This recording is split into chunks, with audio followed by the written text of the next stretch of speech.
Ever found yourself pondering the profound enigmas nestled within the prophecies of the Book of Revelation? More specifically, the elusive chapter 11? Rest assured, you're not alone in this quest. This particular chapter, traditionally attributed to John the Apostle, who was exiled to the Isle of Patmos, is a cryptic vault of prophecies that has both bemused and captivated scholars, theologians, and believers for centuries on end. With its roots firmly embedded in the apocalyptic literature of the first Christian century, chapter 11 acts as a significant fulcrum in the narrative of Revelation. Here lies the core of these prophecies, the two resilient witnesses, prophetic figures who will embody pivotal roles in the climactic end times, their astonishing resurrection after a period of 3.5 days, symbolizing the biblical period of tribulation, and the ensuing reign of Christ over the earth, a seminal event in eschatological perspectives. These accounts, veiled in rich symbolism and metaphoric language, transcend being mere tales from an antiquated past. They are, in reality, a series of poignant visions crafted to shed light on what lies ahead in the course of history. Over time, they've given rise to a multitude of interpretations and debates about their true contextual meaning, drawing references from both Old and New Testament scriptures. And today, we're about to embark on a deeper expedition to decode these enigmatic mysteries, to explore the woven tapestry of symbols, events, and characters that construct the intricate narrative of Revelation 11. We will journey through the annals of history, navigate the labyrinth of biblical prophecies, and delve into the rich sociocultural milieu of the era to gain a holistic understanding of this chapter. So fasten your seatbelts as we plunge deeper into the profound, multifaceted interpretations and the historical context of Revelation 11. The prophecy initiates with two prophets who will be slain in Jerusalem in the last days.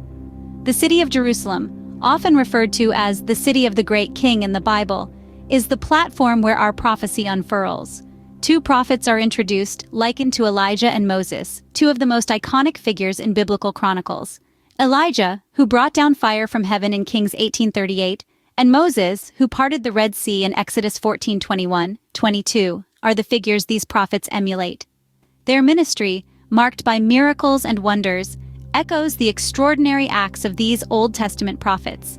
They are referred to as the two lampstands and two olive trees, biblical symbols found in Zechariah 4:3.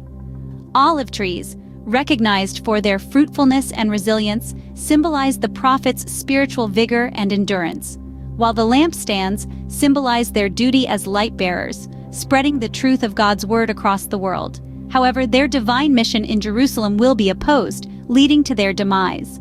Jerusalem has a notoriety for rejecting God's messengers, from ancient prophets to Jesus Christ himself. The prophet's death marks a critical juncture in the prophecy's unfolding, yet it's crucial to bear in mind that death is not the ultimate defeat in the biblical narrative. It often paves the way to a greater revelation of God's power and plan.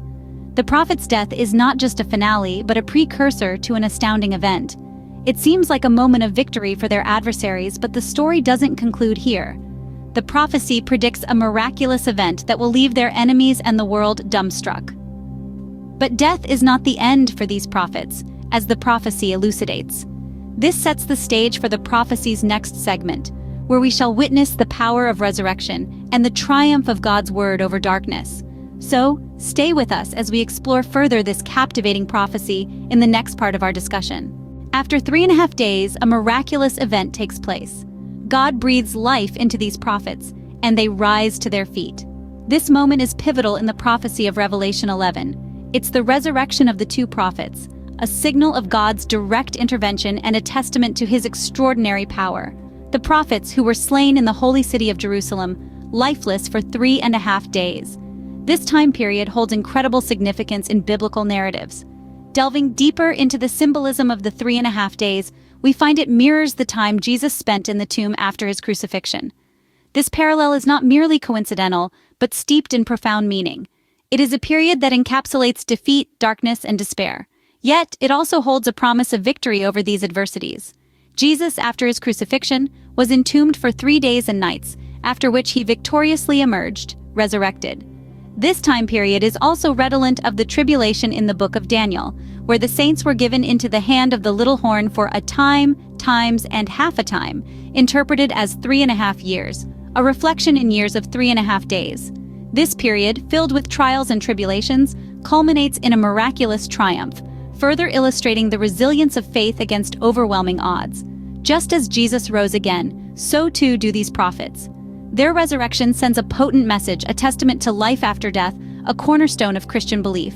It's an affirmation of God's supreme authority over life and death, a beacon of hope, and a sign of divine justice. In the context of the prophecy, this resurrection magnifies God's power and his unwavering commitment to those who serve him.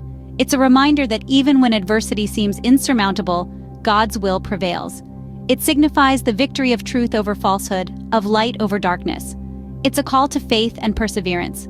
The prophets, despite being slain, remained faithful to their calling, and their resurrection serves as a reward for their faithfulness, a vindication of their message, and a confirmation of their divine mission. They stand a testament to the power of faith, the promise of resurrection, and the ultimate victory of God's kingdom. As we contemplate this profound moment, we hear a voice from heaven, a call that resonates with divine authority and purpose, reaching out to the prophets. Come up here. And thus, the next chapter of this prophecy begins. In the sight of their enemies, the prophets ascend to heaven in a cloud, a scene reminiscent of Elijah's ascent in 2 Kings 2:11. The profundity of these words is impossible to measure. This ascension isn't merely a physical one, akin to Christ's ascension as narrated in Acts 1:9, but also a spiritual elevation.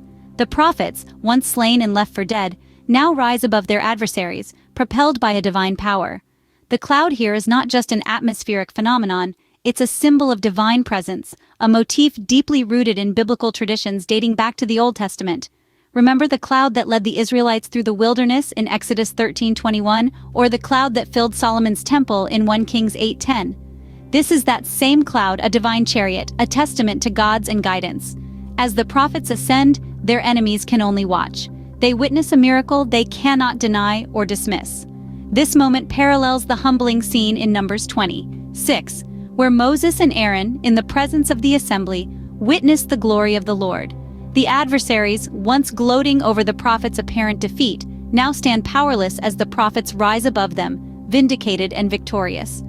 But what does this ascension signify? It's a confirmation of the prophet's message, a divine endorsement, echoing the sentiment in 1 Thessalonians 2:4, where truth, no matter how much it's suppressed or vilified, will ultimately triumph. It's a vindication not just for these prophets, but for all who stand for truth in the face of persecution. This ascension is a prelude to the resurrection, a glimpse of the ultimate victory over death, reminiscent of Christ's resurrection explained in Romans 6:5. It's a beacon of hope, a promise of a new beginning, a testament to the life-giving power of God. Yet ascension of the prophets is not the end of the story. It's a pivotal moment, but only a piece of the grand tapestry that Revelation 11 weaves. But that doesn't stop here. The reign of Christ over all the earth is yet to come. The ascension of thee is a precursor, a signpost pointing towards this ultimate fulfillment, like John's vision of Christ's reign, Revelation 24. A new chapter awaits, one where Christ reigns supreme over all the earth. This is the promise of Revelation 11, a promise we'll delve deeper into in the next part. The prophecy culminates with Christ reigning over all the earth, a profound divine vision that is vividly inscribed in the sacred scriptures. This captivating portrayal of the future, detailed in Revelation 11, illustrates a universe consolidating under a heavenly power. Let's break down this prophecy to understand it better. The reign of Christ, as prophesied, signifies a period of unmatched peace and unity, a time that has been referred to in scriptures as the millennium, Revelation 21:6. During this era, all nations, all peoples, will find themselves under the benevolent rule of the Messiah, a governance characterized by justice, love, and righteousness, as stated in Isaiah 9:7. This anticipated reign is not just a symbol of divinity, but a beacon of hope for a world often fraught with discord and strife, described so vividly in Matthew 24. It's a light at the end of the tunnel, a promise of a time when there will be no more tears and sorrows, as per Revelation 21:4. However, this reign doesn't occur in isolation. It is the pinnacle of a grander narrative, a culmination of a series of prophetic events. The slaying and resurrection of 2 prophets, their ascension to heaven, and the sounding of the 7th angel's trumpet all lead us to this pivotal moment in the prophecy. The 2 prophets, symbolized as the 2 lampstands and olive trees in Revelation 11:4, are crucial figures in this narrative. Their ministry, echoing the works of Elijah and Moses, sets the stage for the advent of Christ's reign. Their resurrection and ascension signify the triumph of divine will over earthly adversity, as prophesied in Daniel 12:1-2. The narrative then unfolds to the sound of the seventh angel's trumpet. This trumpet sound is not just a musical note. It heralds a significant event that lasts more than 3 years, a period referred to as the Great Tribulation in Revelation 7:14. While the exact nature of this event remains a topic of much debate, its importance in the grand scheme of the prophecy is undeniable. The reign of Christ, the two prophets, and the trumpet of the seventh angel, these elements form an interwoven narrative that speaks of a future shaped by divine intervention and guidance. They form a tapestry of prophecy that continues to inspire and guide the Christian faith to this day. And with the sound of the angel's trumpet, a significant event lasting over 3 years begins, marking the commencement of the prophesied reign of Christ. Today we ponder, what implications does this ancient prophecy hold for our modern? We've meticulously dissected the prophecy from Revelation 11, which speaks of the destiny of two prophets. These prophets, reminiscent of Moses and Elijah, both of whom were revered figures in the Bible, will suffer and ultimately be resurrected in Jerusalem during the end times. We've also delved into the crucial role played by the seventh angel and his trumpet. This trumpeting is not just a brief occurrence, it signals a significant event that spans more than 3 years. This prophecy, despite being from an era long gone, continues to bear importance in our lives today. It serves as a constant reminder of the divine plan set by God, the miraculous power of resurrection, and the supreme rule of Christ over all earthly matters. Drawing parallels with the ministries of Elijah and Moses, the prophecy underscores the significance of unwavering faith and bravery when confronting challenges. This prophetic revelation, both intriguing and profound, implores us to introspect about our personal lives, faith, and our role in this divine story. In the context of the present day, this prophecy is not just a story from the past, but for moral and spiritual conduct. We are living in a world full of strife, and the prophecy's emphasis on faithfulness and courage serves as a beacon of hope. It compels us to reflect on how we can incorporate these values in our lives, fostering personal growth and contributing towards a better society. Thank you for accompanying us on this enlightening exploration of Revelation 11. If you this content insightful, don't hesitate to hit the like button, share it with others, and subscribe to our channel, Closer to God, for more thought-provoking videos.